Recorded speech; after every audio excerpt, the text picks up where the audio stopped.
What if I told you one of the biggest things holding you back in your career isn't your skills, your boss, or even your environment, but your feelings? In today's episode, we're unpacking a powerful mindset shift. Your feelings are valid, but they are not facts. If you ever stayed quiet in a meeting because you felt unprepared, assumed someone was upset with you without proof, or let self-doubt stop you from speaking up, this episode is for you.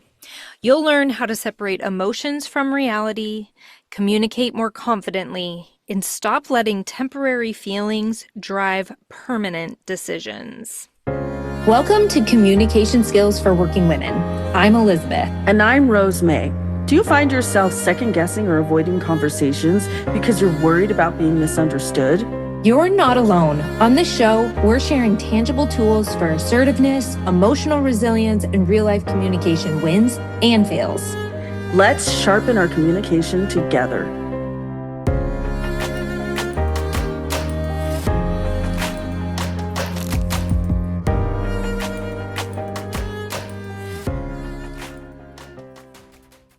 Before we dive in, if you've ever struggled to speak up, set boundaries, or feel confident in your communication, just know you're not alone. That's exactly why we've created this space. Follow us on Facebook at Communication Skills for Working Women, or share this episode with a friend who needs to hear it. Not or, and. And if you're loving the show, please leave a review. It helps more women find us because here's the truth. You don't need to change who you are. You just need the tools to express it. I want to tell you about a text conversation I had a few years ago, one that I occasionally still think about because it taught me a lot about my feelings, and it taught me a lot about how feelings can completely distort reality. I was helping plan a mid-sized conference with a small team. We were texting back and forth about logistics. Absolutely nothing dramatic, just normal planning stuff. And at one point, someone raised a concern about how one of the activities would be run. And I instantly felt defensive. I felt misunderstood. I felt like my ideas weren't being valued. And from that moment on, I truly was not reading texts anymore.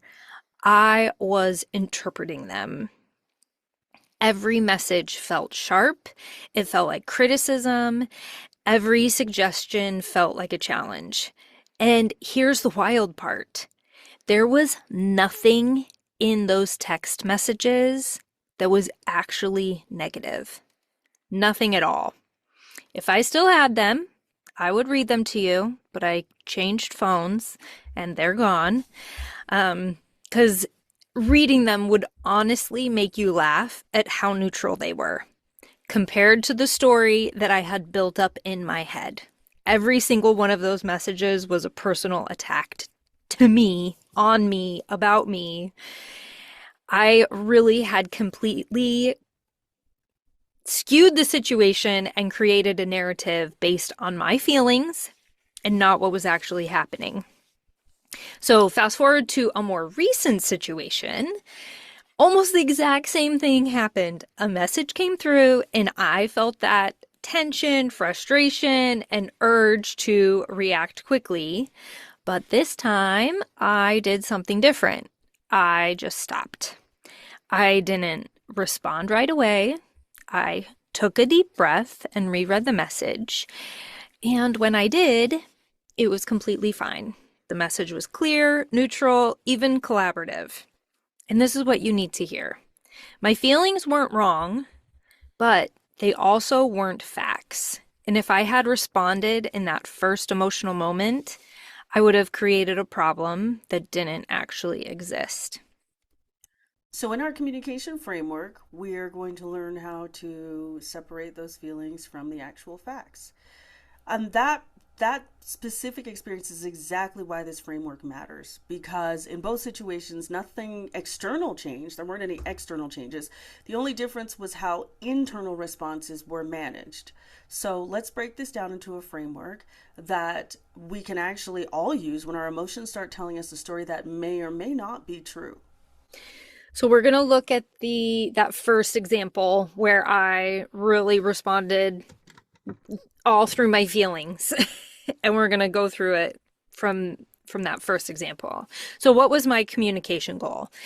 If I had paused in that moment and asked myself that question, it probably would have been something like, I want to collaborate effectively and make this event really successful. But I did not focus on that goal, and I got completely pulled into my emotions. So this goes into step number two. What were you actually doing or not doing to support this goal? I still remember where I was when I was reading these messages, and I was just feeling everything. Like, I was not seeking any clarity around the situation. I wasn't curious and asking questions. I definitely wasn't staying open. I had really created a scenario in my head, and I was reacting internally and forming judgments. And so there was no collaboration in me. It was just defensiveness. And if I had focused on that goal, none of that would have happened, but I didn't even do step one. So Mm, yeah. that's a big problem right there, just not even doing step one. But a lot of times we don't even think about step one, and it is important to get curious about what we're doing and not doing in those situations.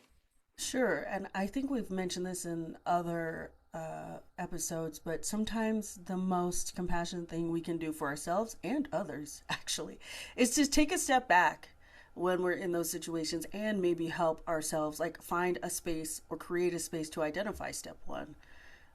But oftentimes we are kind of led or fueled by our emotions, and it becomes difficult to do this. So, step three, what were the worries that revealed what you were committed to, those things that you were honestly committed to that were hidden in that situation? Yeah, I definitely had unspoken worries and big hidden commitments.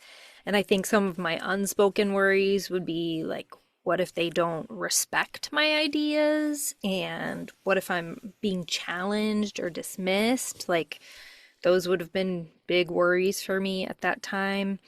And then those commitments would be, I need to protect my ideas. I need to come across like I'm the one in charge. And I was so committed to these things that I completely misread that situation. I'm still appalled at like going back to it when I wasn't emotional and reading the text. I remember thinking like, what was I even reading? Like, this was such an emotional experience for me, and there was absolutely no reason for it to be. Hmm.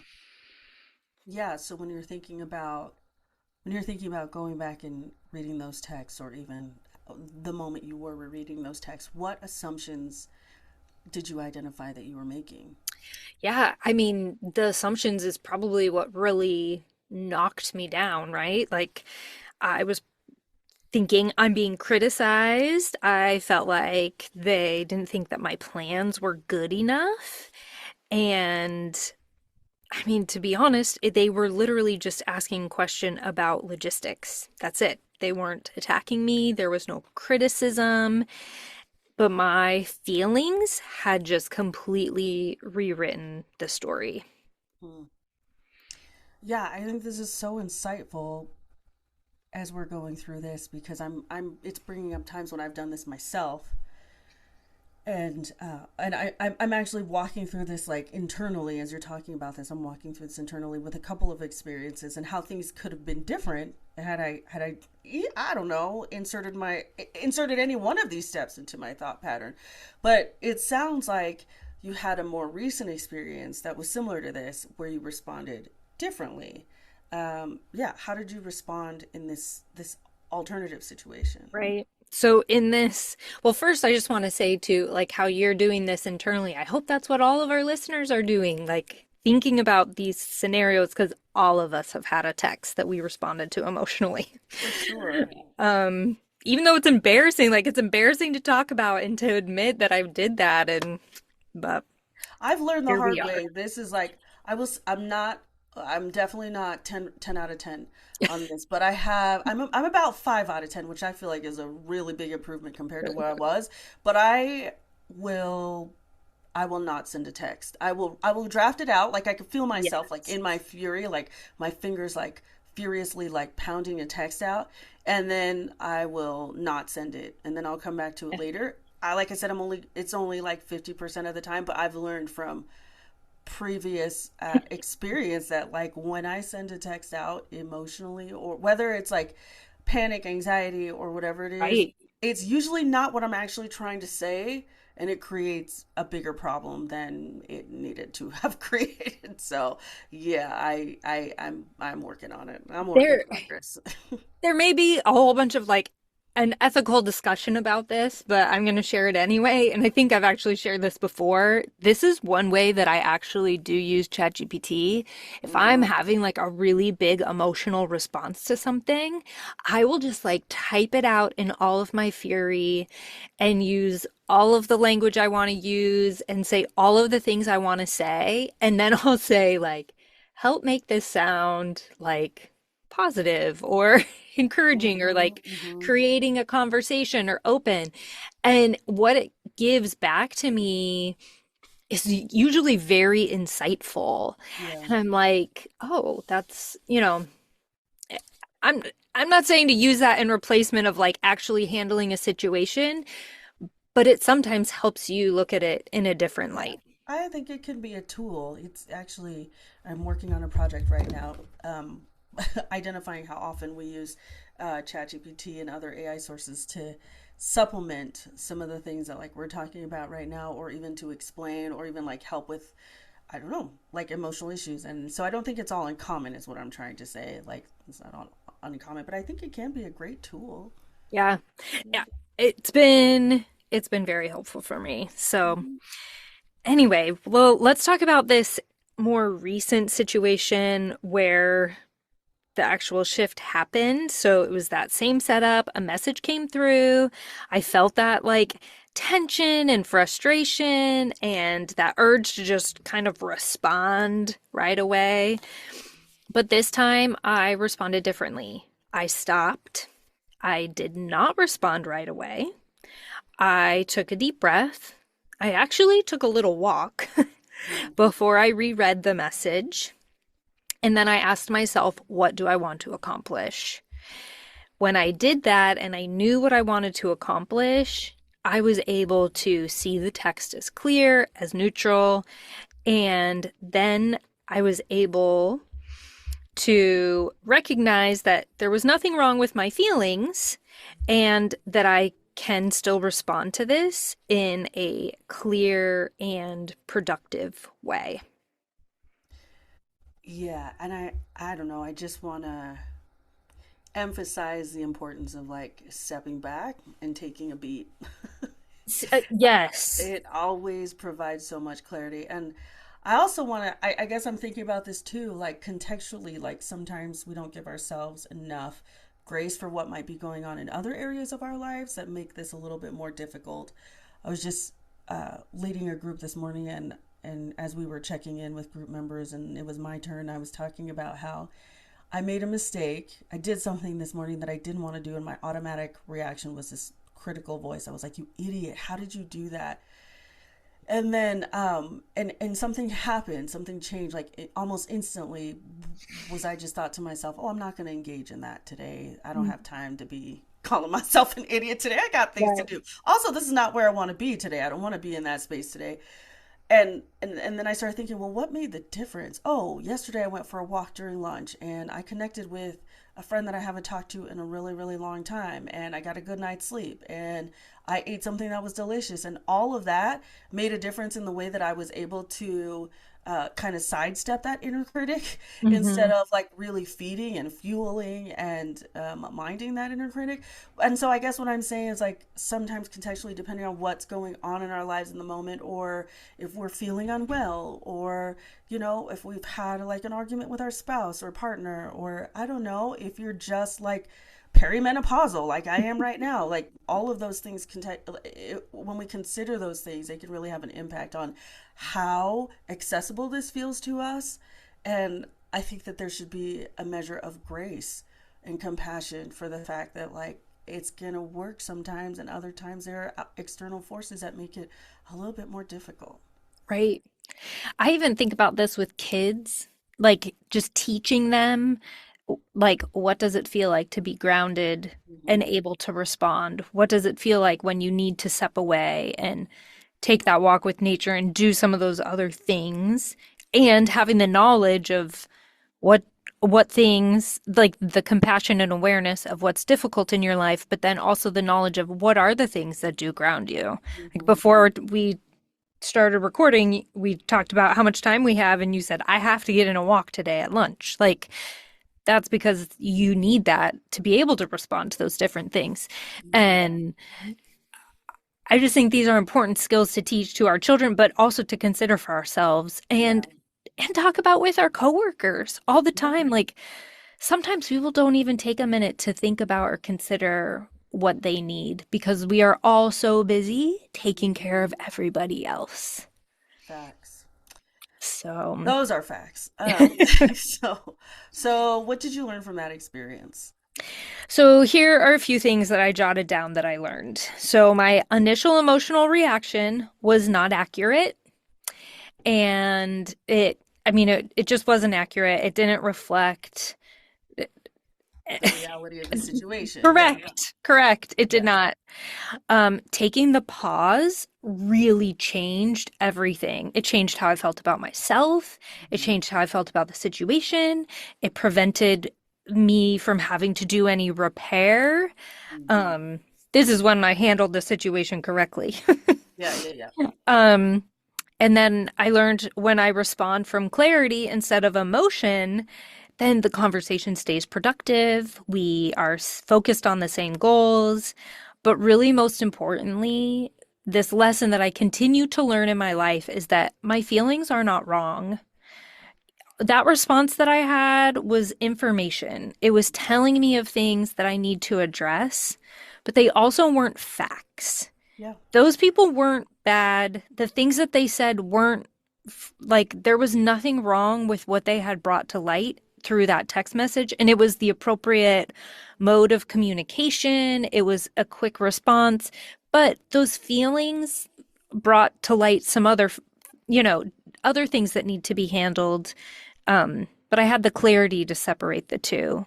So if I had responded in that emotional moment, I would have created a problem like I did in the first time, Hmm. one that actually did not exist and confused the group. And then I had to repair from. And so that pause has just been a great tool in my life. Yeah, and that's the last step really is being able to assess the data. What did you learn? What did you notice?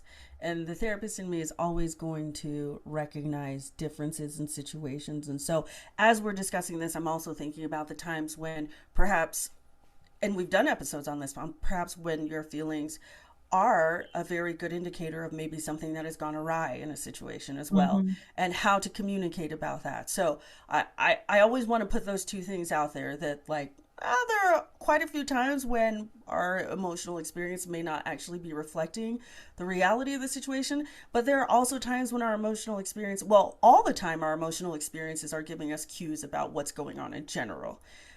And so just being able to kind of distinguish between those times when it might actually be reflecting what's happening and maybe what's not can be really, really important.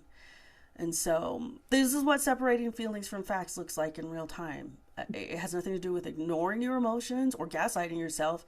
It's about not letting them drive the story without the evidence. Because here's the thing, even if you did have the evidence, if your emotions aren't driving the story, and you're taking that pause, you can actually decide what you want to do if in fact the reality of the situation is that your feelings are very much describing or indicative of the problem that's going on. So thanks everyone for listening. Until next time, speak clearly and listen bravely. When you feel confident in your communication, everything changes. We'd love to hear your wins, failures, and insights on Instagram and communication skills for women. Leave a review and connect with us. Until next time, speak clearly and listen bravely.